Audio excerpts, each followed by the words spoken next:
Hi friends, welcome back to my channel. So आज हम लोग डिस्कस करेंगे कि हम सोसाइटी के लिए इम्पोर्टेंट क्यों हैं, या फिर जो हमारे अपने हम उनके लिए इम्पोर्टेंट क्यों हैं। कभी कभी हम लोगों को ना लगने लग जाता है कि यार मैं तो किसी के लिए मायने ही नहीं रखता या मायने ही नहीं रखती, और ये सब लोगों को मेरी कोई वैल्यू नहीं है। बट होता है, लेकिन देखो, हम अपने अपनों को ना कभी कभी फॉर ग्रांटेड ले लेते हैं। फॉर ग्रांटेड नहीं भी लेते तो कभी कभी ऐसी प्रॉब्लम चल रही होती है कि हम उन पर ध्यान नहीं दे पाते उस वे में जिस समय वो चाहते हैं। लेकिन आप लोग भी ऐसा ही सेम किसी और के साथ भी शायद अपनी लाइफ में कर रहे हो एट प्रेजेंट, बट वो आपके लिए बहुत ज़्यादा इंपॉर्टेंट हो सकता है।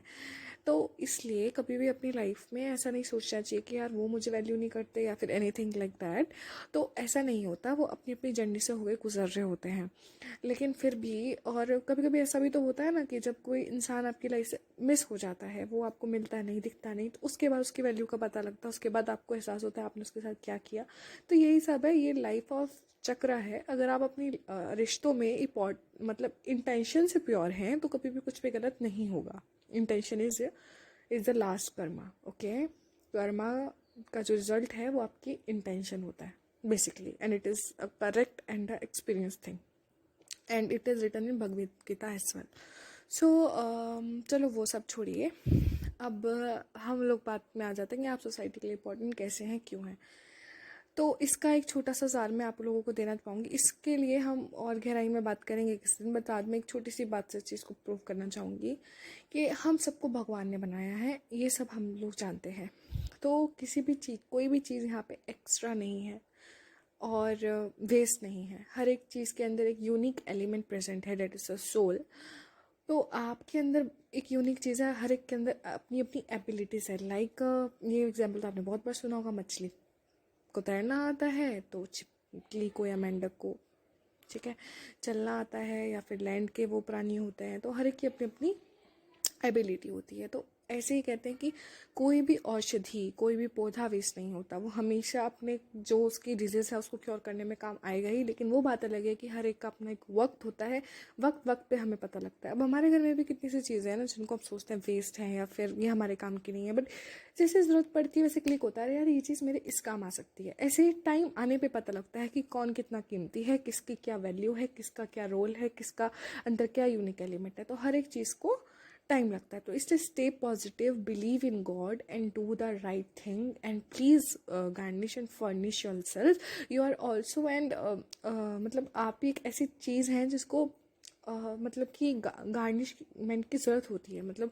आपको भी खुद को तराशना पड़ेगा, जस्ट लाइक सोना, तपना एंड ऑल बातें होती हैं, आपको भी अपने आप को उभारना पड़ेगा।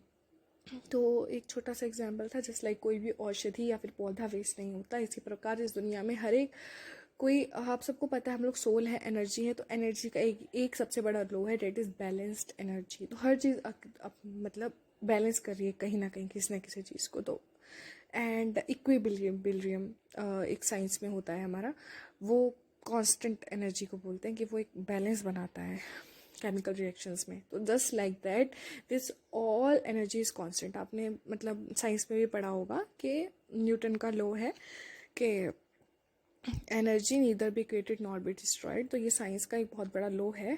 तो ये बहुत बड़ा लॉ है, ठीक है।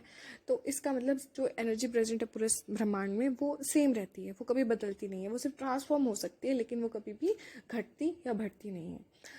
तो इसी प्रकार से आप भी कहीं ना कहीं बैलेंस क्रिएट कर रहे हो इस यूनिवर्स में। तो आपका भी अपना एक महत्व है, वो बात अलग है कि वो टाइम आने पे आपको पता लगेगा, या फिर अभी आपकी जर्नी बहुत सी चीज़ें ऐसी मतलब कि बची हुई हैं जो आपको एक्सपीरियंस करनी है अभी। बस इतना है। बाकी do the right thing, always be cheerful, always love and give love and take love. And if अगर आपके हालात नहीं भी सही हैं इन टर्म ऑफ रिलेशनशिप या फिर कुछ भी, तो फिर उसको लेके सैड नहीं हुए। सबसे बड़ा रिश्ता हमारा गॉड से है।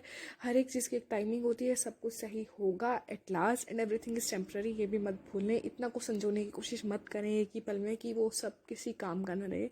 आप अपने आप को टाइम दें, हर एक चीज़ को टाइम दें, और हर एक चीज़ को फ्री करें अपने हाथों से। एंड सेकेंड चीज़, हमें जो गॉड ने इतना बड़ा वरदान दिया वो है नेचर।